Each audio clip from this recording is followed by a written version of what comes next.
அனைவருக்கும் வணக்கம். நாங்கள் இன்றைக்கு இந்த தையிட்டி என்ற பிரச்சனை தொடர்பாக இந்த ஊடகங்களுக்கும் சம்பந்தப்பட்ட அதிகாரிகளுக்கும் பொதுமக்களுக்கும் ஒரு தெளிவான ஒரு எங்களோட நிலைப்பாட்டை ஒரு தெளிவுபடுத்துறதுக்காக இந்த இடத்துல நாங்கள் ஊடக சந்திப்பொண்ட நிகழ்த்த இருக்கிறோம். அந்த வகையில் தையிட்டியில இன்று அனைவருக்கும் தெரியும், கிட்டத்தட்ட 140-150 பரப்பளவான காணிகள் சட்டவிரோதமாக சட்டத்துக்கு முரணான வகையில இராணுவத்தினரால் கையகப்படுத்தப்பட்டு எந்தவித சட்ட ரீதியான அனுமதிகளோ எதுவுமே பெறப்படாமல் ஒரு சர்வாதிகார மனோநிலையில் கேள்வி கேட்பதற்கு யாருமே இல்லை என்ற ஒரு தைரியத்துடன் மிக பிரமாண்டமான சட்டவிரோத கட்டடம் ஒன்று அமைக்கப்பட்டு இன்று அது சிறப்பாக எந்தவித தடையுமின்றி அதற்குரிய பூஜை வழிபாடுகள் விகாரை என்ற பெயரிலே நடத்தி வைக்கப்படுகின்றன. இதற்கு எதிராக நாங்கள் ஒரு 4-5 வருடங்களாக சம்பந்தப்பட்ட அதிகாரிகளிடம் தொடர்புகளை ஏற்படுத்தி கொண்ட போதிலும் எமக்கான நீதிகளோ நியாயங்களோ வழங்கப்படாத விடத்தை நாங்கள் கடந்த 2 வருடங்களாக போராட்டங்களை நிகழ்த்தி வருகிறோம். அந்த வகையில எனது கணவருடைய தந்தையாருக்கு மட்டுமே அங்கே 8 பிறப்பு காணிகள் இன்னமும் விடுவிக்கப்படாமல் அந்த சட்டவிரோத கட்டுமானத்திற்காக கையகப்படுத்தி வைக்கப்பட்டிருக்கிறார்கள். கணவருடைய பேரனாருடைய காணிகளும் அங்கே இருக்கின்றன. நமக்கு அதுக்குரிய ஆவணங்கள் ஆவணத்துக்குரிய கோப்புகள் அனைத்தும் தோம்பிலிருந்து அனைத்து கோப்புகளும் அம்மகத்தை இருக்கின்றன. இப்ப இது அந்த 400 ஃபைல் கதை மாதிரி எல்லாம் தகுதியான ஆதாரங்கள் இருக்கின்றன. சம்பந்தப்பட்ட அதிகாரிகள் இதற்குரிய உண்மை நிலைமையை வெளிப்படுத்த வேண்டும்.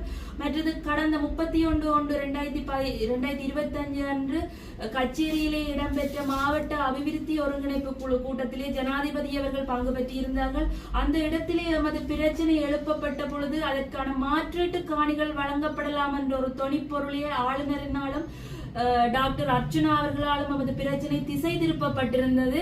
அந்த மாற்று காணி என்பதற்கு காணி உரிமையாளர்களாகிய நாம் எந்த விதத்திலேயுமே சம்மதிக்க போறதில்லை என்பதிலே நாங்கள் ஒரு தெளிவான நிலைப்பாட்டிலே இருக்கிறோம். ஏனெனில் இந்த விகாரையானது முற்றிலும் சட்டவிரோதமாகத்தான் கட்டப்பட்டிருக்கிறது. நாம் அந்த இடத்திலே மாற்று காணிக்கு சம்மதிப்போமானால் அந்த இடத்திலே மாற்று காணிக்கு சம்மதிக்கின்ற பொழுது எமது காணிகளுக்கான உரித்தை டைட்டிலை நாம் அவர்களுக்கு வழங்க வேண்டிய கடப்பாடோ கட்டாயத்தில் இருப்போம். அந்த மாற்று காணிகளை நாங்கள் பெற்றுவிட்டால் எமது காணிகளுக்குரிய டைட்டில் அவர்களுக்கு சென்று விட்டால் அது அங்கே சட்ட ரீதியான ஒரு கட்டுமானமாகவே கருதப்பட்டுவிடும்.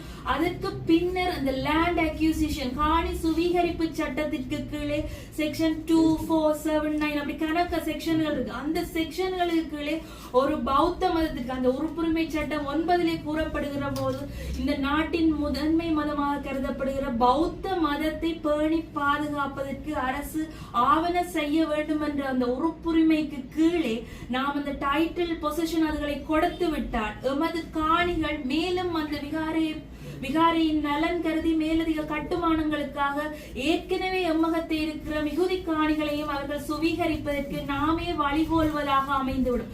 ஆகவே இதில் இவ்வாறான சட்ட ரீதியான பல சிக்கல்கள் இருக்கும் போது இது எதையுமே கவனத்தில் கொள்ளாது தெரிந்தோ தெரியாமலோ அந்த ஒரு மாற்று காணிக்காக நாங்கள் சம்மதிக்கின்றோம் என்ற தகவல்களை அந்த இடத்திலே வழங்கியிருந்தார்கள். அது முற்றிலும் நாம் எதிர்க்கிறோம். எமது காணிதான் எமக்கு வேணும். அதை விடுத்து அந்த இடத்திலே நாங்கள் போராட்டங்களை நிகழ்த்துகிற போது நாங்கள் எந்த ஒரு வன்முறையிலும் ஈடுபடாது ஒரு அஹிம்சை ரீதியிலான போராட்டத்தை அங்கே வரும் சிங்கள சகோதரர்களுக்கு அந்த இடத்தின் நிலைப்பாடு எமது நிலைப்பாடு அது சட்டவிரோத கட்டடம் என்ற கூற்றுக்களை நாங்கள் ஓங்கி உணர்த்துகின்ற போது அந்த இடத்திலே எமக்கு எதிரான வழக்குகள் போலீசாரினால் தாக்கல் செய்யப்படுகின்றன. அந்த இடத்திலே அந்த வழக்கினை ஏன் ICCPR சட்டத்தின் கீழ் கொண்டு செல்ல முடியாது என்று அங்கே சட்டமா அதிபரிடம் ஒப்பீனியன் கேட்கிறார்கள். இந்த ICCPR வழக்கு கூறுவது என்ன? இன மத நல்லிணக்க சீர்குலைக்கின்ற வகையிலே ஏதாவது ஒரு போராட்டமோ ஏதாவது ஒரு கருத்து வெளிப்பாடோ வெளிப்படுத்துகின்ற அந்த நபர்கள் கைது செய்யப்பட வேண்டும் என்பதே அந்த சட்டம். ஆனால் அந்த சட்டத்தில் நாங்கள் உண்மைத்தன்மையை ஆராய்வோம்னால் இந்த தையிட்டியிலே இன மத நல்லிணக்கத்தை சீர்குலைப்பது யார் என்று நாங்கள் ஆராய்ந்து பார்த்தால் அந்த இடத்தில் எம்மகத்தை உறுதி இருக்கின்றன. அப்பாவி மக்களுடைய காணிகள் பறிக்கப்பட்டிருக்கின்றன. அப்போ அந்த இடத்தில் அந்த வழக்கானது யாருக்கு எதிராக போடப்பட வேண்டும், யாருக்கு எதிராக அது தாக்கல் செய்யப்பட வேண்டும் என்று பார்த்தால் அந்த சட்டவிரோத கட்டிடத்திற்கு வரைபடங்கள் கீறி கொடுத்தவர்கள், அதுக்கு சட்டவிரோதமாக அனுமதிகளை வழங்கியவர்கள், அதற்கு நிதி பங்களிப்பை வழங்கியவர்கள், இந்த ராணுவ தளபதிகள், அந்த இடத்திலே சட்டவிரோதம் என தெரிந்தும் அந்த இடத்திலே பூஜை வழிபாடுகளை நடத்தும் விகாராதிபதி, இவர்கள் அனைவருக்கும் எதிராகத்தான் அந்த சட்டம் திரும்ப வேண்டுமே ஒழிய பாதிக்கப்பட்ட அப்பாவி மக்களுக்கு எதிராக திரும்ப வேண்டிய எந்த ஒரு கடப்பாடும் இல்லை. அப்படியான ஒரு சட்டம் எதிராக பிரயோகிக்கின்ற அந்த சட்டம் இருக்கிற நாட்டிலே தான் நாங்கள் வாழ்ந்து கொண்டிருக்கிறோம். ஆகவே சகல மக்களுடைய ஊடகங்களுடைய ஒத்துழைப்பு எங்களுக்கு தேவை. அடுத்ததாக கடந்த 26/12/2024 அன்று முதலாவது டிசிசி கூட்டத்திலே திரு கஜேந்திரகுமார் பொன்னம்பலம் அவர்களால் இந்த சட்டவிரோத விகாரை கட்டட சம்பந்தமான கேள்வி எழுப்பப்பட்டதற்கு இணங்க 26/12/2024 பௌத்த மகா சம்மேளனம் என்ற பெயரிலே, ஆல் சிலோன் புத்திஸ்ட் காங்கிரஸ் என்ற பெயரிலே ஒரு கடிதம் ஒன்று மாவட்ட செயலாளருக்கு அனுப்பப்பட்டிருக்கிறது. ஆளுநருக்கும் பிரதி பண்ணப்பட்டிருக்கிறது, டிஎஸ் ஆபீஸுக்கும் பிரதி பண்ணப்பட்டிருக்கிறது. அந்த கடிதத்திலே கூறப்பட்டிருக்கிறது என்னவெனில், இந்த தையட்டி திஸ்ஸ விகாரை என்பது புராதனமான விகாரை எனவும் அதற்காக 14 ஏக்கர் பரப்பு காணி முன்னைய காலத்திலே இருந்ததாகவும், மேலும் இன்னும் சுவீகரிப்பு செய்யப்பட வேண்டிய காணிகள் மக்களிடத்தில் இருக்கின்றனவும், அனைத்து காணிகளையும் தமக்கு சுவீகரித்து தருமாறும், அந்த இடத்திலே தாங்கள் இன்னும் எத்தனையோ கட்டடங்களுக்கு தாங்கள் ஒரு ஆரம்ப வேலைகளை செய்ய இருப்பதாகவும் கூறியிருக்கிறார்கள். இந்த கடிதத்திற்கான பதில் எதுவுமே இதுவரையும் அந்த மாவட்ட செயலரால் அனுப்பி வைத்திருப்பதாக தெரியப்படவில்லை. நாங்கள் அந்த மக்கள் அந்த இடத்திலே 2 வருடமாக போராடி வருகிறோம். நாங்கள் எத்தனையோ கடிதங்களை அனுப்பியிருக்கிறோம்.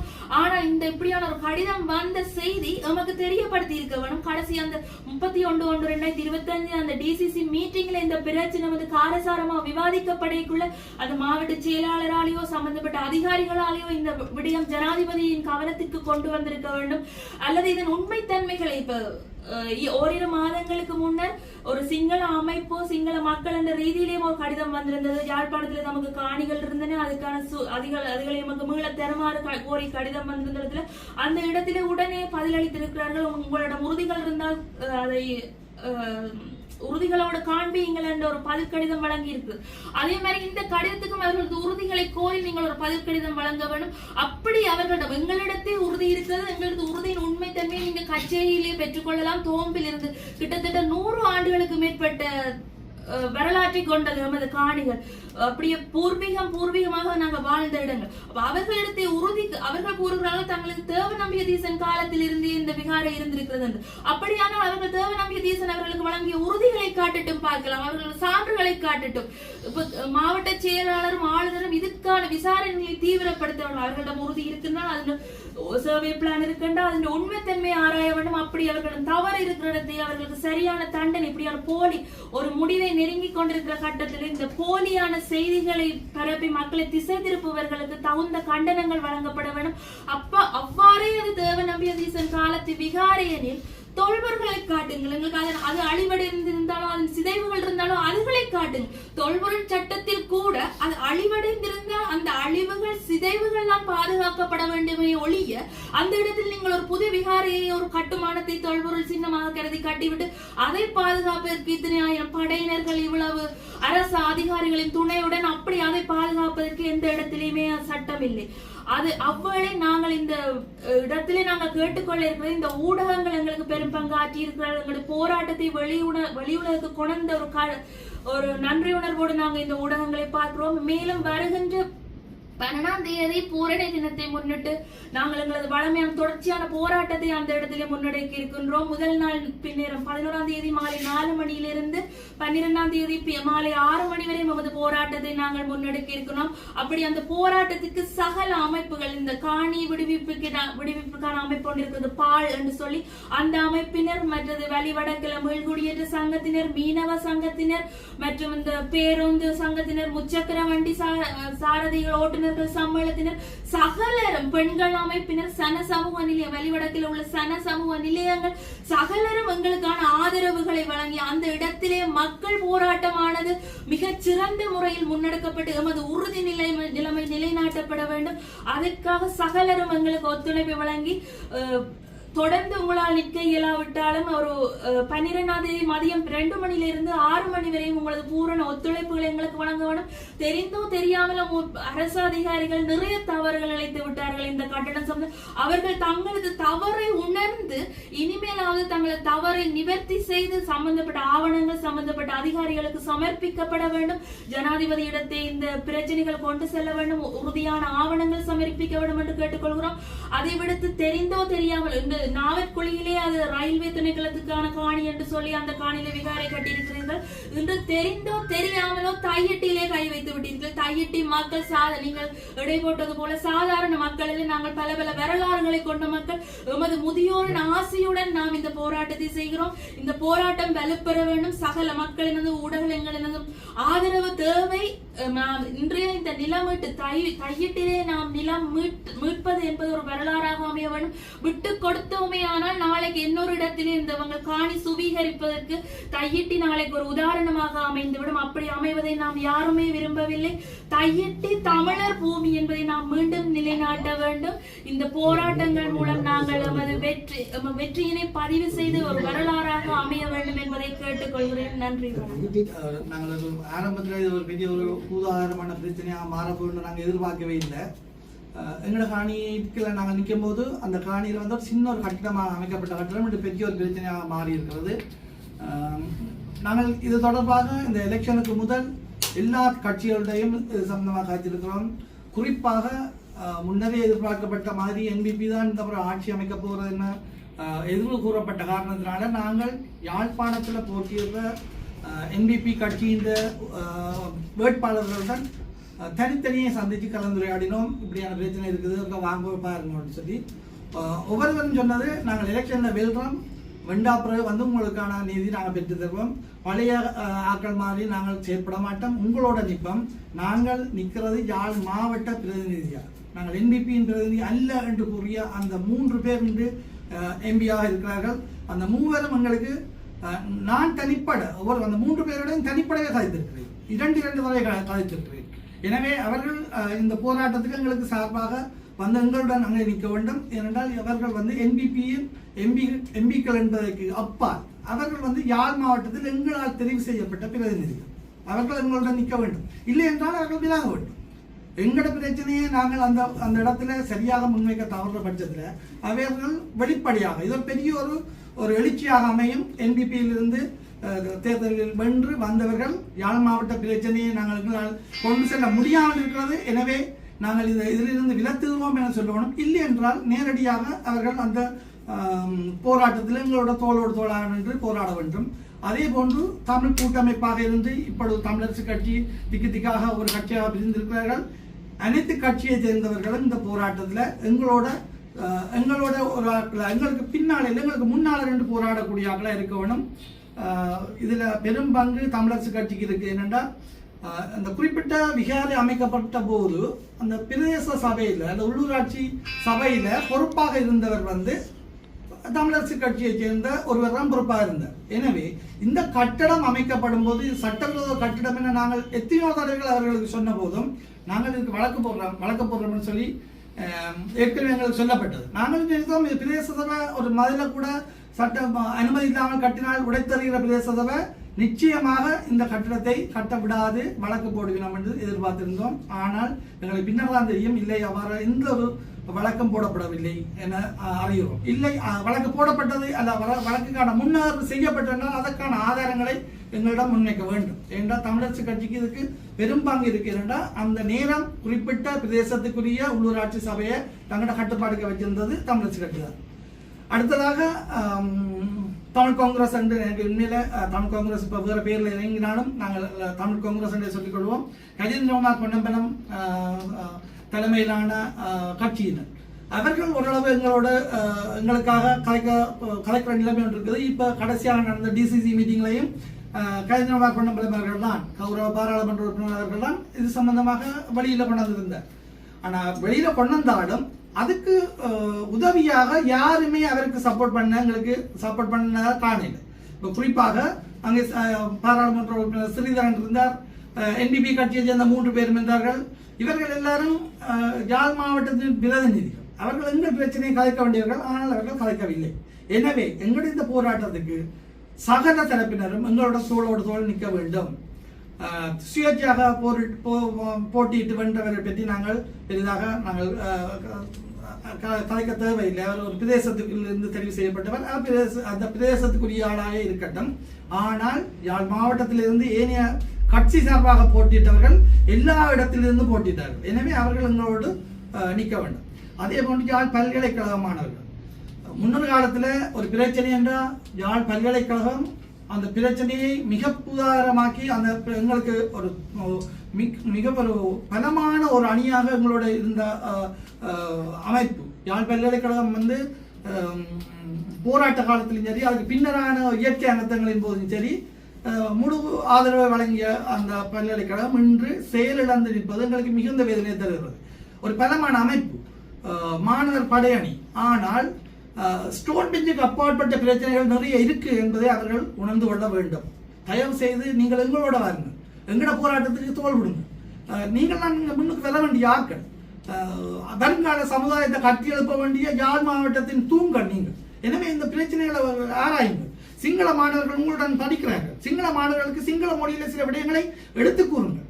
இந்த பிரச்சனை சம்பந்தமான தாற்பயம் அவர்களுக்கு விளங்காது. அவர்கள் நினைத்துக் கொண்டிருப்பார்கள் ஒரு பௌத்த விகாரை இருந்த இடத்தை தமிழர்கள் ஆக்கிரமிக்கிறார்கள் அல்லது கேட்கிறார்கள் என்று. இல்லை, அவ்வாறான பிரச்சனை இல்லை. இதுதான் பிரச்சனை என்பதை நீங்கள் மாணவ பருவத்திலேயே அவர்களுடன் நல்ல சிநேகிதமாக நட்பு பூணுங்கள். எங்களுக்கு முரண்பாடு வேண்டாம். இனி நாங்கள் முரண்பட்டு அடிபட்டு தமிழ் சிங்களம் முஸ்லீம் என்று பிரிஞ்சு ஒன்றுமே ஆக போறது இல்லை. எங்களோட நாடு எங்கேயோ பாதாளத்துக்கு போட்டு. அப்ப இனி நாங்கள் இதை மேலே கொண்டு வரணும். நாங்கள் ஒற்றுமையா இருக்கணும். சிங்களம் தமிழ் முஸ்லீம் வேறுபாடு வேண்டாம். ஆனால் எங்களோட பிரச்சனையை அவர்களுக்கு புரியும் மொழியில் சொல்லுங்க. எங்களுக்கு உங்களுக்கு அவர்களோட தொடர்பு நிறைய இருக்கு. இதுல அடுத்த பிரச்சனை, மிக முக்கியமான பிரச்சனை என்னென்றால், அந்த சிங்கள மாணவர்கள் வந்து அந்த விகாரைக்கு வரும்போது இல்லை இது ஒரு பிரச்சனையான விஷயம் தான் இங்கே நடக்குது என்பதை உணர்ந்து கொள்ளக்கூடிய எல்லாமே ஒன்று இருந்தால் அவர்கள் அந்த பிரச்சனையை தமது பிரதேசங்களுக்கு கொண்டு செல்வார்கள். அதே மாதிரி விகாராதிபதி அவர் தெளிவாக சமூக ஊடகங்களில் பேட்டி கொடுத்திருக்கிறார். இல்லை, இது தமிழ் மக்களின் நாணில கொண்டே அடாத்தாக கட்டப்பட்ட கட்டிடம் என்று. ஆனால் இது நாங்கள் கேட்கிறோம். நீங்க பார்த்தீங்கன்னா தெரியும், அந்த யூடியூபர்ஸ் அந்த வியூவர்ஸ் வந்து நிறைய பேர் பார்த்துட்டு அவர்கள் தமிழார்கள். நீங்கள் அதே சமூக ஊடகத்தில் வந்து அந்த காணொலியை சிங்கள மொழியில மொழிபெயர்த்து விடுங்க.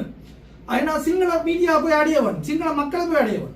அவர்களுக்கு அப்பதான் தெரியும், இது ஒரு பிரச்சனை ஒன்று இருக்குதான், இது எங்களோட பக்கத்தில் ஒரு தவறு இருக்கு என்பதை அவர்கள் உணரவும். உண்மையிலே பௌத்தம் வந்து ஒரு பஞ்சசீல கொள்கையை பின்பற்றுகின்ற ஒரு மதம். எங்களுக்கு பௌத்தத்தின் மீது அளவு கடந்த பாசமும் அளவு கடந்த மரியாதையும் இருக்கிறது. ஏனென்றால் அது பஞ்சசீல கொள்கையின் அடிப்படையில் இயங்குவதாக இருத்தல் வேண்டும். ஆனால் இங்கே நடப்பது அது அல்ல. பச்சை உடை அணிந்தவர்கள் காவியுடைய தரித்தால் என்னவும் செய்யலாம் என்ற நிலைமை இருக்கக்கூடாது என்பதனை உணர்த்துங்கள். தயவு செய்து எங்களுக்காக எங்களோடு நில்லுங்கள். வணக்கம். நான் தைரிய பூர்வமாக கொண்ட நான் 89-90களில் நடந்த இடம்பெயர்வால் இப்போ திருவோணமலையில் வசிக்கக்கூடிய சூழலில் தள்ளப்பட்டிருக்கேன். நான் காணிகள் விடுபட்ட காலங்களில் வராமை இருந்தமை காரணமாக இன்றைக்கு இப்படி ஒரு பெரிய ஒரு பிரச்சனை முகம் கொடுத்து கொண்டிருக்கிறோம். எங்களோட காணிகளை சுவீகரித்து மீண்டும் இந்த விகாரையை கட்டி அது சம்பந்தமான உண்மைகள் மறைக்கப்பட்டு வருகின்றது. உண்மைகளை அறிய வேணும் என்றால் அதில் பிறந்து வளர்ந்து அதில் அங்கே படித்து அங்கே உருவாகின எங்களை போன்ற இப்போ கதைச்சாக்களை போன்ற சமூகத்தோட தொடர்பு கொள்ளணும். இது வந்து ஒரு பக்க தீர்வாக அமையக்கூடாது, திணிக்கப்படக்கூடாது. ஒரு பிரச்சனைன்னு சொன்னால் அந்த பிரச்சனையை வந்து ரெண்டு சாராரும் கதைச்சு பேசி தீர்வும். இப்போ அதிகாரி சம்பந்தப்பட்ட காணி உரிமையாளர்கள் இதை வந்து கதைச்சு பேசி தீர்ப்போம். இடையில உள்ள ஆகல்ன கதையை கேட்டு நாங்கள் வந்து அதாவது எங்களை வந்து அதாவது பதட்ட பண்ணி கொள்ளக்கூடாது. காலையில் நடந்தபடியால் நான் என்னுடைய தைட்டி காணி விடுபட்டு அதை இழந்தபடியால் மறுகாணி விடுபட்டிருக்கு, அதுவும் பறிபோகக்கூடாது என்று ஒவ்வொரு வெள்ளிக்கிழமையும் நான் இரவு 1 மணி பஸ் எடுத்து இங்கே வந்து இந்த காணியை 10 ரூபாய்க்கு ஒரு வெளியே அடைச்சு கொண்டிருக்கு. காலையில் வரைக்கும் நான் பார்த்தா அதாவது நான் இறங்கி வரும்பொழுது ஃபுல்லா போலீஸும் சிஐடியும் இந்த விகாரையை சுற்றி எங்களோட காணிகளை சுற்றி நடமாடி தெரியும். அப்போ எனக்கு இந்த சம்பவம் என்னென்னு தெரியாது. ஆரோ பரப்பிய தவறான செய்தி, அதாவது விகாரைய உடைப்பம் வாங்கோண்டு அறைகூவல் விட்டதுக்கு அமைய ஆரோ சம்பந்தப்பட்டார்களும் இல்லை. இப்போ அதாவது 3ஆம் ஆள் விட்ட இருக்காண்டி எங்கட அதாவது சக வாழ்க்கையையும் அதாவது என்ன செய்யணும் குழப்பி அடித்து விடியப்புறம் எங்களையே பதட்டப்படுத்தி எங்களுக்கு இடையூறாக அதாவது மேலும் படையணிகளை அதாவது சீருடை போடாத படையணிகளை உள்ளிறக்கி எங்களோட நாளாந்த செயற்பாடுகளை அதாவது 32 வருடத்துக்கு பிறகு நாங்கள் மீண்டும் எங்களோட சொந்த இடத்துல நிம்மதியாக வாழலாம் என்று வந்தாலும் இன்று வரை அந்த பிரச்சனை தொடர்ந்து கொண்டு தான் இருக்கு. தயவு செய்து நீங்கள் அதிகாரிகளாக இருங்கோ, ரைட்? அது என்னதான் இருந்தாலும் சம்பந்தப்பட்டவர்களோட கதைச்சு உரிய அதாவது உண்மை அறிந்து, ரைட், அதுக்கான பரிகாரத்தை தேடப்பார்கள். இதை அரசியல் மயப்படுத்த வேண்டாம்.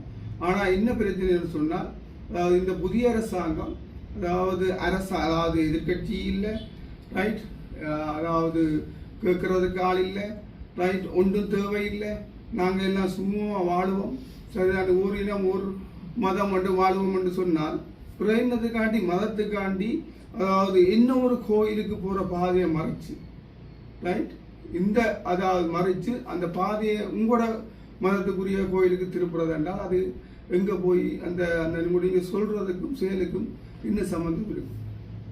அதாவது பூர்வீகமாக நாங்கள் எங்களோட பரம்பரை கோயில் எங்களோட கோயிலுக்கு போகிறதுக்கே நாங்கள் என்ன செய்யணும், உங்களுக்கு பயத்தில் சரிதானே சுற்றி வந்து அதால் அதாவது நீங்கள் இல்லாத நேரத்தில் கும்பிட வேண்டிய கட்டாயத்துக்கு நாங்கள் தள்ளப்பட்டிருக்கிறோம்.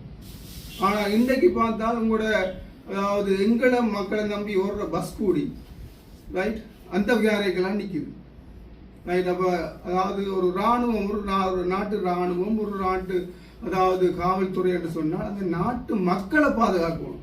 அந்த நாட்டு மக்களுக்குரிய ஒரு குறிப்பிட்ட சமூகத்தை பாதுகாக்கிறதுக்காண்டி இராணுவம் அமைக்கவும் இல்லை, ரைட், அதாவது காவல்படை அமைக்கவும் இல்லை. அதாவது அந்த மக்களுக்கு பொதுவான ஒரு விடயத்தை செய்யும். இப்போ நான் அந்த பாதையால் போயில அந்த பஸ் அந்த பாதையால் போகுது, இதுதான் பிரச்சனை. நான் அந்த பிறந்து வளர்ந்து எந்த கோயிலை நான் விடிய கும்பிட்டு போயிடலாம், எந்த காணிக்கு விடிய வரையெல்லாம் இருக்கு. இப்போ இதுக்கு என்ன பரிகாரம் தர போறீங்க? தயவு செய்து இந்த அரசியல் நாடக மேடையை விட்டு போட்டு எங்களுக்கு ஒரு ஆக்கப்பூர்வமான தீர்வை தருவணும். இந்திய சூழல் கூடி அதாவது ஆர்டிஓ கதையை கேட்டு தான் எங்களை நீங்கள் பதட்டப்படுத்துனீங்க.